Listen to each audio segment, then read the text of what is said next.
Lando Norris versus the Miami stewards, a tale of flashlights, fines, and F1 follies. It wouldn't be a proper Grand Prix weekend without at least one driver getting summoned by the FIA stewards, right? Enter Lando Norris, McLaren's golden boy, part-time meme lord, and apparently now, the unwitting lead actor in a dramatic retelling of When Tools Attack. Yes, the 2025 Miami Grand Prix weekend got spicy early when Lando found himself not once, but twice facing the stewards. And before you clutch your pearls, no, he didn't run someone off the road. No, he didn't throw a helmet. And no, he wasn't late to the press conference because he was busy updating his Instagram. He was simply too well lit. Let's rewind to FP1, that magical window of time when teams shake down their cars and, occasionally, their reputations. Barely minutes into the session, Lando returned to the pits and casually removed two hand torches from the cockpit. Yes, torches. Flashlights. Not for signaling Batman, mind you, just your standard wheel well inspection tools. Apparently, they'd hitched a ride when he was released from the garage. Cue dramatic music and a formal invitation to the steward's office. Why? Because the FIA suspected an alleged breach of Article 34.14(c) of the sporting regulations. For those who haven't memorized the F1 rulebook, and honestly, why would you? That's the bit that says teams mustn't release cars in a condition that could endanger pitlane personnel or, well, anyone with a pulse. And yes, that includes when your car is playing Uber for garage tools. Now, this is where things get serious. Because even though it was just practice, the rulebook doesn't do chill.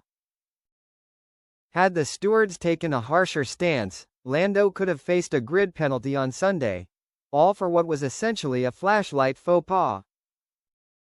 But fear not, Lando fans.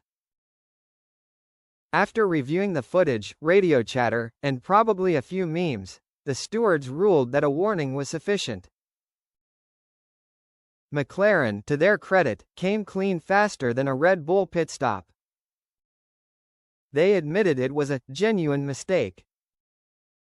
Apparently, someone just forgot to take the torches out before giving Lando the green light. To be fair, we've all left the house with sunglasses on our head and then looked for them for 5 minutes.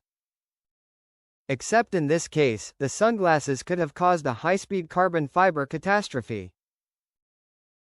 The steward's summary even noted that Norris, being the sharp cookie he is, noticed something was amiss shortly after leaving the pits.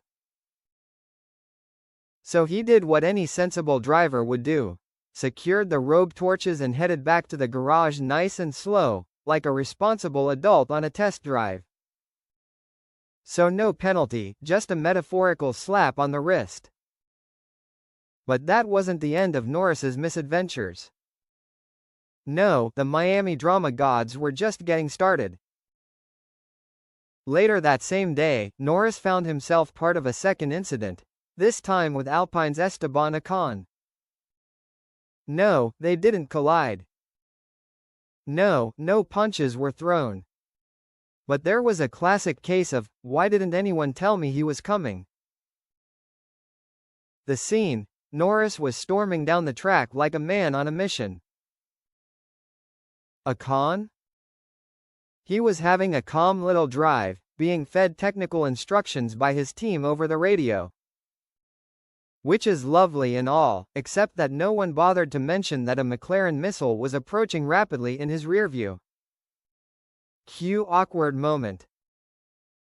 Cue another trip to the stewards. Ocon, to be fair, said he didn't get adequate warning that Norris was about to overtake. He was just minding his own business, moving over for someone else when, surprise, there's another car flying toward him. In team speak, this is called communications breakdown.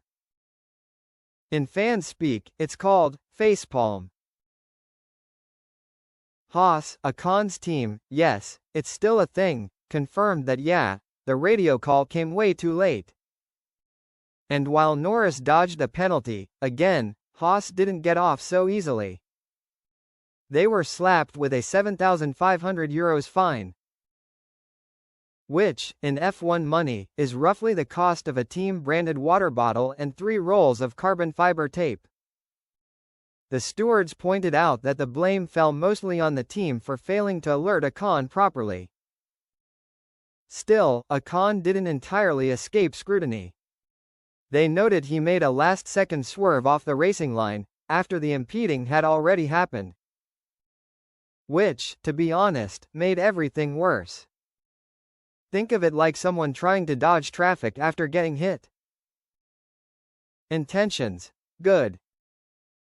Execution: terrible. So, the verdict?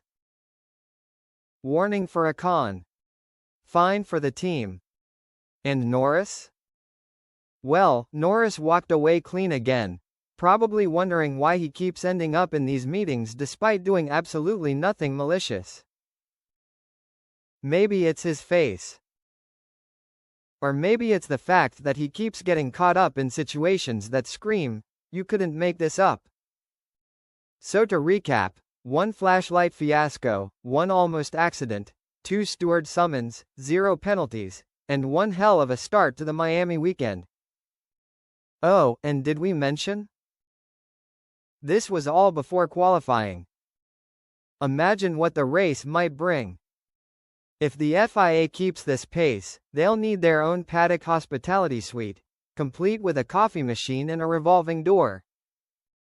But here's the thing, Lando's got the vibe of a guy who could be given a 5-second penalty and still make a joke about it before turn 3.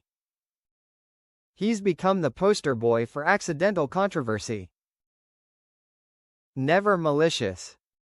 Never reckless. Just always in the wrong place at the most inconvenient time. At this point, he might as well carry a steward summons loyalty card. 1 more meeting and the 10th one's free. But all jokes aside, these kinds of situations highlight just how razor-sharp and rule-heavy F1 has become. 1 forgotten flashlight, 1 late radio call, and suddenly you're facing potential grid drops and team fines. It's a reminder that Formula One is equal parts speed, precision, and bureaucracy. And sometimes, the drama in the steward's office is just as juicy as anything happening on track. So here's hoping the rest of Norris's Miami weekend is a little less illuminated. Because we love a good story. But even we have limits on flashlight jokes.